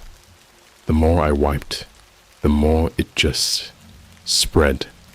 That night, I didn't sleep. I couldn't. Every time I closed my eyes, I'd hear faint shuffling, like something moving around in the other room, followed by the soft rustling of wrapping paper The music would start and stop, like some broken record of Christmas cheer. At around 3 in the morning, I heard the sound of a chair scraping across the floor in my living room. Heart pounding, I crept out of bed, every instinct screaming at me to leave, but I couldn't bring myself to step outside. I was too afraid of what might be waiting in the darkness beyond my house. I peeked around the corner and saw that one of the animatronic reindeer had somehow dragged itself to the middle of the room. Its head was tilted, staring directly at the entryway, its glassy eyes glinting in the moonlight. I could have sworn its mouth was moving, like it was mumbling something in a scratchy, garbled voice. It sounded almost like, "Spread the cheer, face the fear." I slammed my bedroom door shut, locked it, and sat against it, with my back pressed firmly to the wood, gripping a baseball bat I kept by my bed. I was done. I didn't care what Tom said.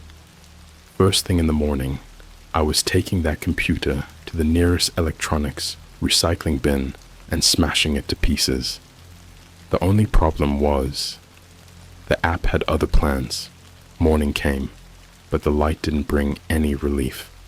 I felt like I'd been up all night, haunted by every little sound, by the lingering whispers of "spread the cheer" that I could swear were coming from the walls. As soon as the sun was up, I threw on a jacket, grabbed my laptop, and marched to the door. I was ready to end this. Chuck my laptop, get rid of the app, whatever it took. But the moment I tried opening the door, it wouldn't budge. The handle was ice cold, like it had been locked from the outside.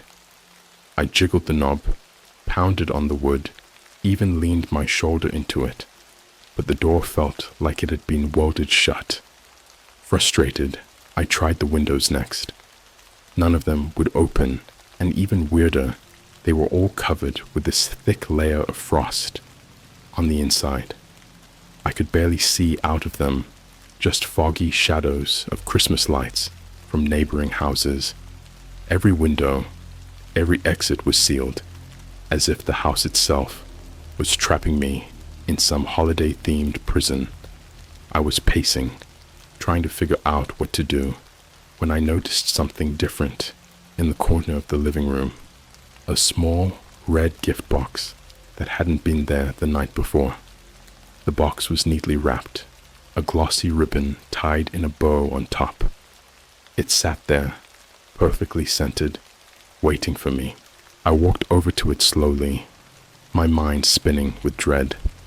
Part of me knew I shouldn't touch it, but the curiosity, the same stupid curiosity that had gotten me into this mess, was clawing at me. My hand shook as I untied the ribbon, letting it fall to the floor. I lifted the lid. Inside was a single piece of paper, folded in half. I opened it, reading the bright red writing scrawled across it in jagged, childlike letters. "You're not spreading the cheer. This is your last warning." My heart pounded, and I dropped the note like it was burning me. I took a step back, breathing hard. The air around me felt thick, pressing down on my lungs. Suddenly, the cheerful holiday music blared from somewhere above me, loud enough to make the floorboards vibrate.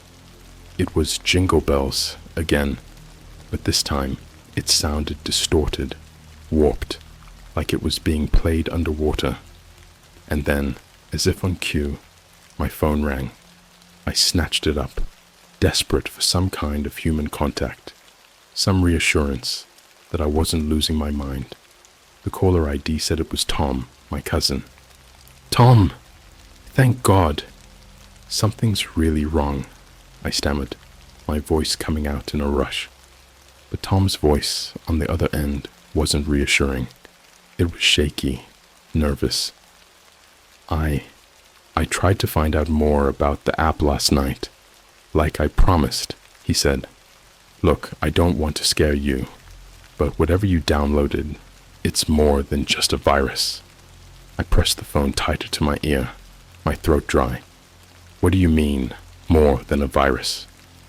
These things, these apps, they're like code mixed with some kind of, I don't know, occult programming.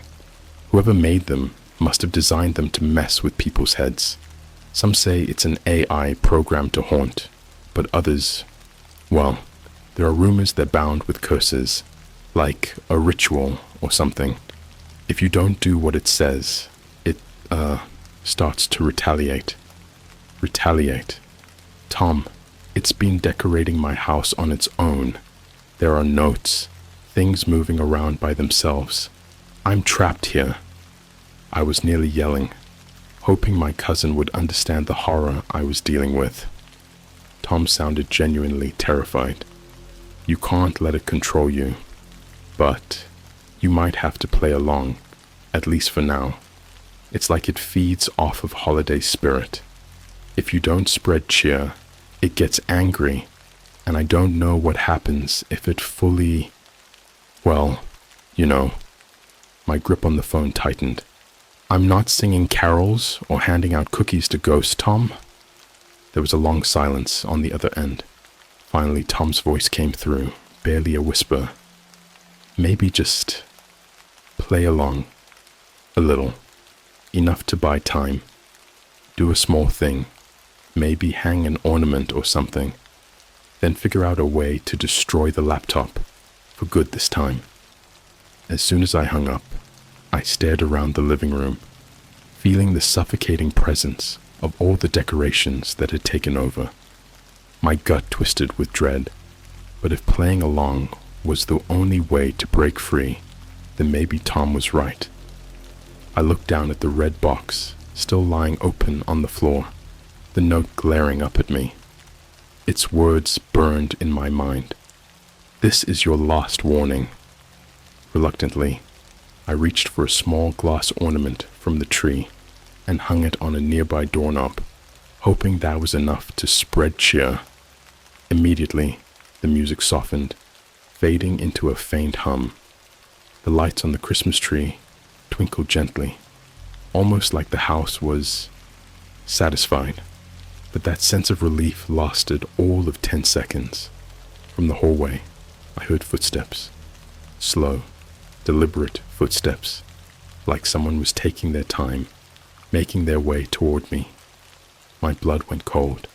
The footsteps grew louder, closer, until they stopped just outside the living room. I held my breath, waiting, heart hammering in my chest. Then, in the dim glow of the Christmas lights, I saw it. A figure stood in the hallway, shrouded in shadows, its outline barely visible. It was wearing a Santa hat, tilted slightly to one side, and its arms were long, reaching down to its knees, fingers twitching. Its head was cocked at an unnatural angle, as if examining me. I couldn't see its face, but I felt its gaze, heavy and unblinking, boring into me. And then it spoke, in a raspy, broken voice that sounded like a mixture of static and sleigh bells. Spread! The cheer! The word stretched out, hanging in the air, like it was savoring each syllable. I stumbled back, pressing myself against the wall, too terrified to move. The figure didn't approach any further, just stood there, head tilted, watching me, with an unnatural stillness. Then, almost as if satisfied, it backed away, melting into the shadows of the hallway, until it disappeared. My legs were shaking, but I managed to crawl over to my laptop. I opened it, desperate, praying for some way to end this. As soon as the screen lit up, the app's icon appeared, bigger than before, filling the screen with that awful Santa hat and snowflake logo. A message flashed in bold letters. The Christmas spirit must be shared. Or else. There was no close button, no way to exit. And as I stared at the screen, feeling helpless, another notification popped up. Step 1. Spread cheer to someone nearby, or face the consequences. My stomach dropped. I lived alone. There was no one nearby, or at least, no one human. The lights in the house dimmed, plunging the room into near darkness, save for the glow of the Christmas tree. And then, that horrible, raspy voice drifted out from the hallway again. Spread. The cheer. The words echoed, crawling up my spine, making my skin crawl. It was like a threat, a demand I couldn't ignore. With shaking hands, I forced myself up, grabbed a cookie from the plate on the coffee table, and walked to the hallway, where the figure had stood moments before. I held out the cookie, barely able to breathe, and whispered, "Here." I'm spreading the cheer. There was a long silence, and then, from somewhere deep in the shadows, I heard a low, rumbling laugh. It echoed, twisted, and faded, but the cookie was gone from my hand. I backed away, heart pounding, realizing with horror that this wasn't just some app. Whatever I'd invited into my house, it was no holiday prank. I spent the next few hours barricaded in my bedroom, replaying that low, rumbling laugh over and over in my head. It was like it had infected my mind, lingering long after it stopped. I knew I'd made a mistake messing with that app, but I didn't realize just how deep I'd gotten. Whatever had taken root in my home wasn't going to leave until it got what it wanted. But what did it want? The answer came in the form of a new message from the app, popping up on my laptop as I opened it, hoping for any sign of escape. The screen flickered to life, and there was that cursed Santa hat icon again, as if it were watching me, waiting for me to fail. The message flashed across the screen in thick red letters. Step 2. Bring a friend. Share the spirit, or face the consequences. I felt a cold chill wash over me. Bring a friend? I hadn't had a visitor in weeks, especially not around the holidays. The idea of inviting anyone into this haunted hellscape was unthinkable, but I was running out of options. I grabbed my phone and went through my contacts, scrolling through every name, trying to think of who might actually come over. Most of my friends were out of town, visiting family, but then I stopped at one name, Jamie, my neighbor 2 doors down. She was sweet, always stopping by with a smile or dropping off extra baked goods, especially around the holidays. She'd even left me a batch of her famous gingerbread cookies the week before. I'd felt too weird to eat them at the time, but now I wondered if she might be my best shot at survival. Taking a deep breath, I texted her, "Hey Jamie, do you have a minute? Could really use some help with holiday stuff." It was vague, but I was banking on her natural kindness. Her reply was almost immediate. "Of course. Be right over." I tried to steel myself as I waited. Part of me felt terrible about inviting her into this, but the app had made it clear. If I didn't share the cheer, the consequences would only get worse. I couldn't bear to think what that meant. A few minutes later, I heard Jamie's knock on the door. The lights in the living room flickered to life, and the Christmas music started playing again, softer this time, but somehow more menacing, like it knew what was about to happen. I opened the door, forcing a smile as I welcomed Jamie inside. "Oh wow, look at all this," she exclaimed, taking in the sheer volume of decorations covering every available surface.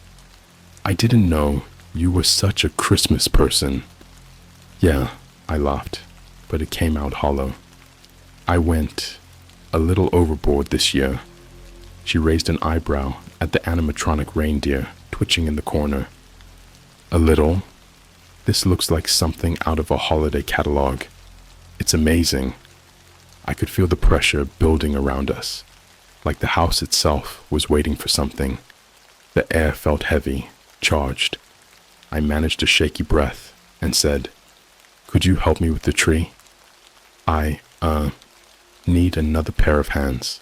Jamie looked confused, but nodded, clearly trying to be polite.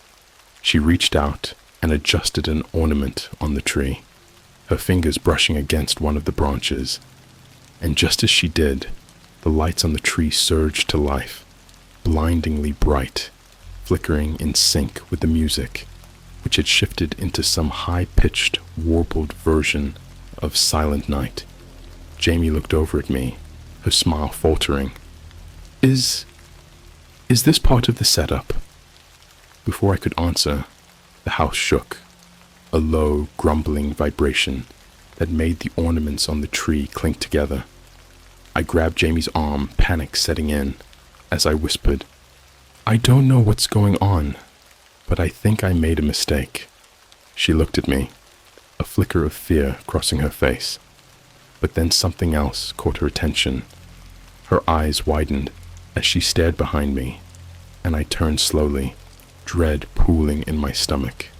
There, in the hallway, stood the same shadowy figure I'd seen the night before, but this time it wasn't still. It was moving, shifting closer, its long arms swaying, fingers curling and uncurling. The Santa hat on its head was tilted, almost jaunty, and its head was cocked to one side as it regarded us.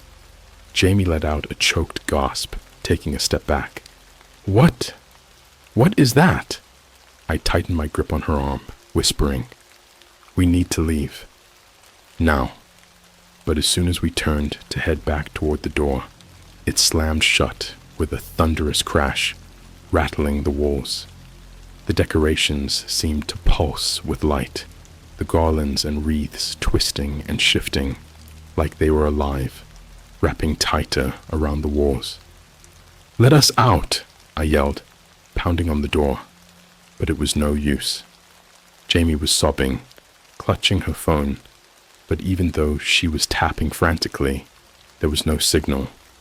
The app had us trapped. The figure took another step closer, and this time it raised one long bony finger, pointing directly at me. Its voice came again, that scratchy, broken sound, rasping out words like a threat. "Spread the cheer, or join the spirit." "Join the spirit," Jamie whispered, looking at me with wide, terrified eyes. What does it mean?" I shook my head, feeling my pulse hammering in my throat. I didn't know what it meant, but I knew it couldn't be good.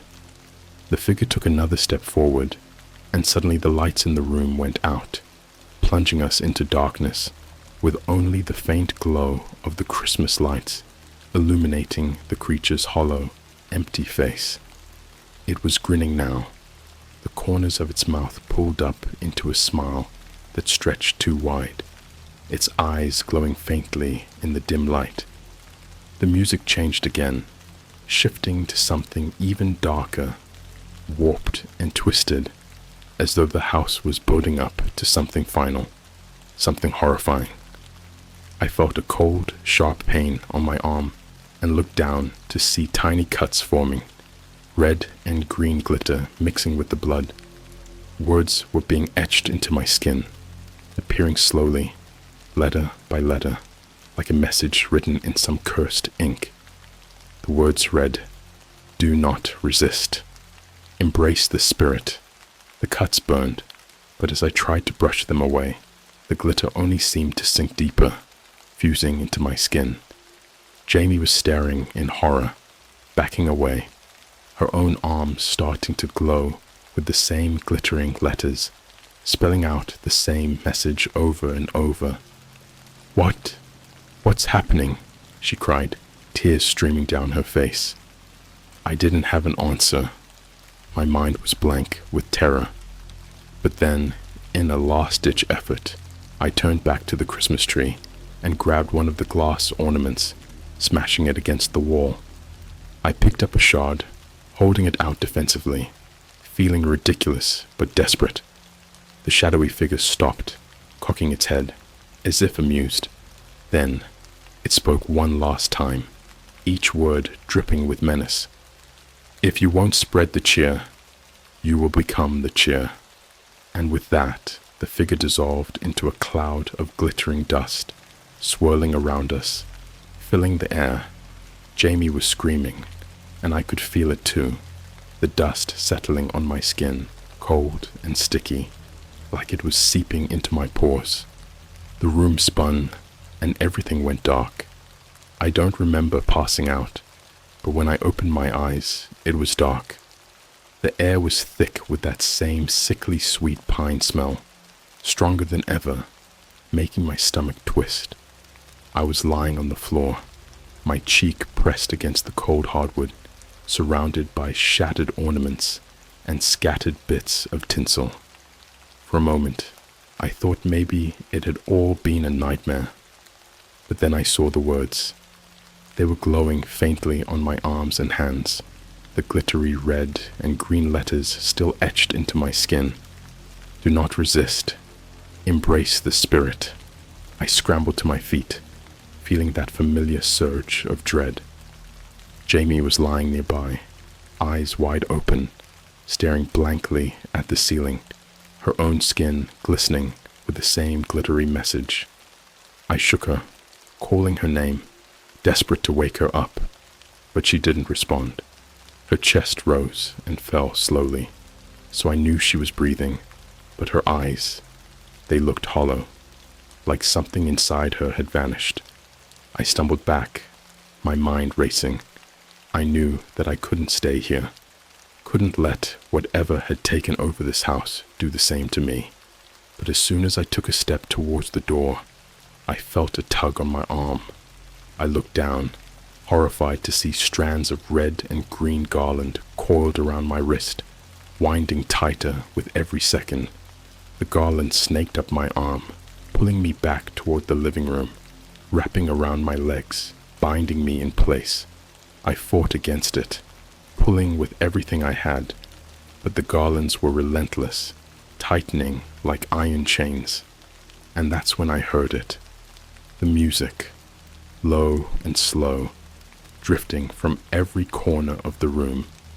But it wasn't the cheerful carols anymore. It was a single, haunting melody, a twisted, minor key version of Silent Night that echoed off the walls, filling the house with an eerie, unholy stillness. As the song played, the decorations began to shift around me, moving as if by their own accord. The Christmas tree in the corner swayed, its branches bending toward me like grasping hands. The animatronic reindeer's head turned, its eyes glowing brighter, locking onto me with an unsettling intensity. And then I heard the voice again, but this time it was all around me, a chorus of whispers that filled my head, that crawled under my skin. Spread the cheer, or become one with the spirit. A cold wave of realization washed over me. This wasn't just about decorating my house or singing carols. Whatever this thing was, it didn't want me to celebrate Christmas. It wanted me to become Christmas. It wanted me to embody this twisted version of holiday cheer, a permanent fixture in its endless cycle of holiday horror. I fought against the garlands, trying to break free, but the more I struggled, the tighter they wrapped around me. I could feel them constricting my chest, squeezing the air from my lungs, binding me in place, like a present wrapped up and waiting under the tree. My vision blurred, and I could feel myself fading, slipping into some sort of trance.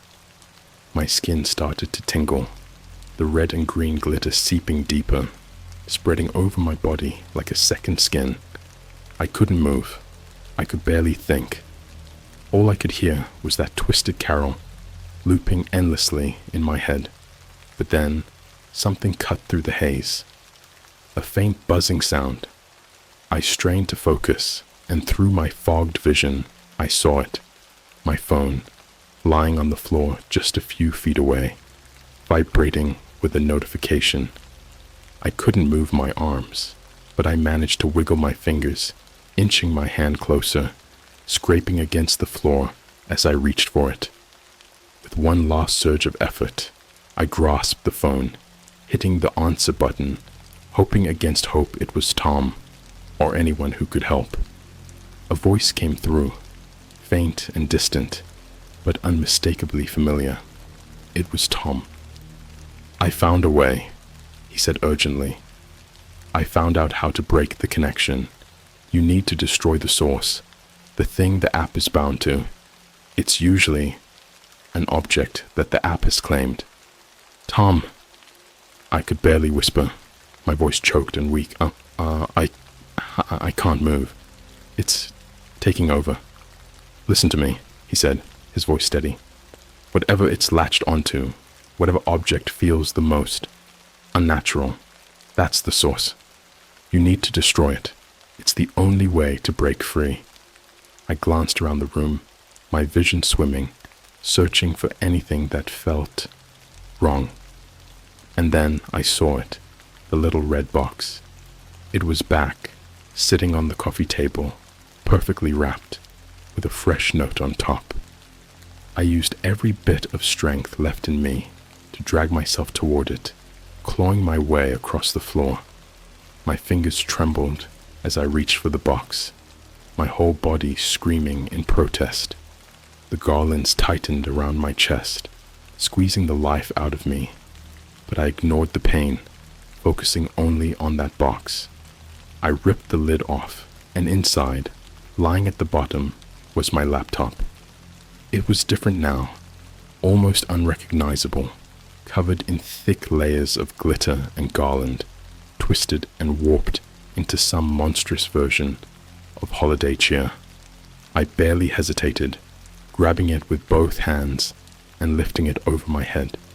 The house seemed to scream around me, a shrill, piercing sound that filled the room, but I didn't stop.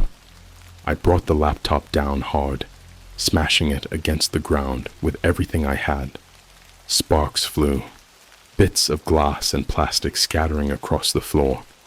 I lifted it again, slamming it down over and over until the screen was shattered, the casing split open, wires hanging out like entrails.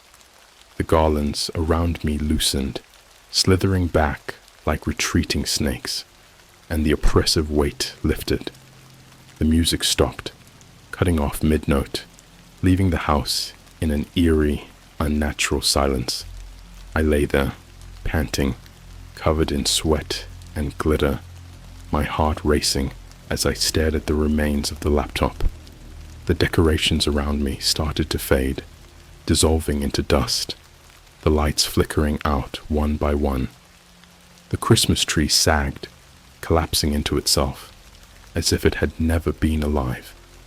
The garlands crumbled, the ornaments shattered into dust, until the living room was empty, bare, like nothing had ever happened. Jamie lay a few feet away, still unconscious, but her breathing was steady. I crawled over to her, shaking her shoulder gently until her eyes fluttered open. She looked at me, dazed, confused, but thankfully her eyes weren't empty anymore. Whatever had been trying to consume her, it was gone. Did we get rid of it?" she whispered, her voice barely audible. I nodded, my throat too tight to speak. We sat there in silence, surrounded by the wreckage of whatever nightmare had invaded my home, both of us too drained to move. A few days later, the house was back to normal. Every last trace of holiday cheer had vanished, and I couldn't bring myself to put up even a single decoration. I wanted nothing to do with Christmas. Every time I heard a carol on the radio or saw a wreath hanging in a store window, I felt a shiver run down my spine. I haven't been on the dark web since, and I've kept my computer as locked down as possible. But sometimes, late at night, I swear I can still hear the faint echo of that twisted holiday music playing just outside my door. And I know deep down that whatever I let into my house that night, it's still out there, waiting, looking for someone else willing to spread the cheer.